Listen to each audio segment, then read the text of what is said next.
uns 10 ou 15 anos, depois da ressurreição de Jesus, a mensagem da salvação através do Evangelho já havia alcançado muitos lugares. E a maior parte dos primeiros cristãos era de judeus, tanto em Jerusalém como em toda a região da Judeia, da Samaria, na Galileia também.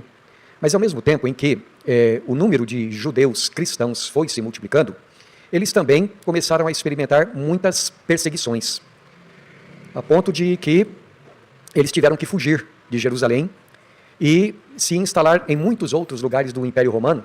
Aliás, como já vinha acontecendo havia vários séculos, desde os tempos dos exílios lá do Antigo Testamento.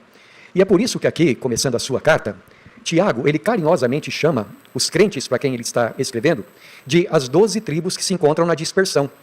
Ou, se você tiver uma tradução diferente aí, você poderá ter lido a palavra diáspora, não é?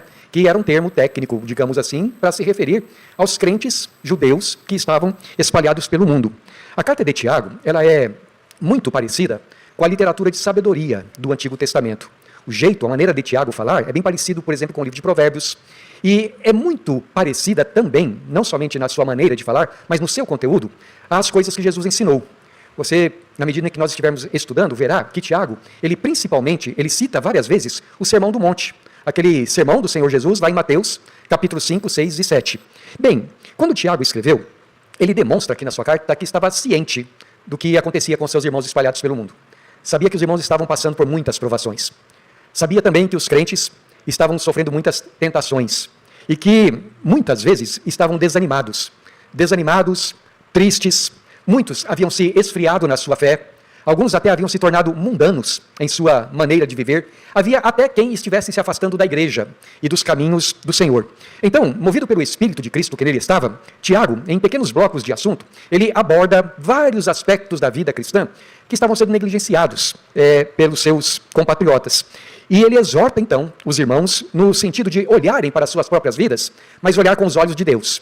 Ou melhor, olhar à luz da doutrina do Evangelho e entender as coisas na vida à luz da graça do Senhor Deus. Portanto, é uma carta no sentido de que os seus leitores vivam de acordo com a sua fé.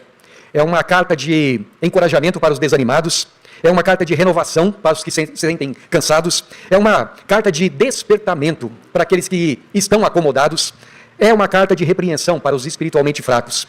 Em outras palavras, a carta de Tiago é uma carta de Deus para todos os crentes em todos os séculos que, em uma medida ou outra, experimentam as dificuldades com os problemas pelos quais, a respeito dos quais Tiago está falando aqui.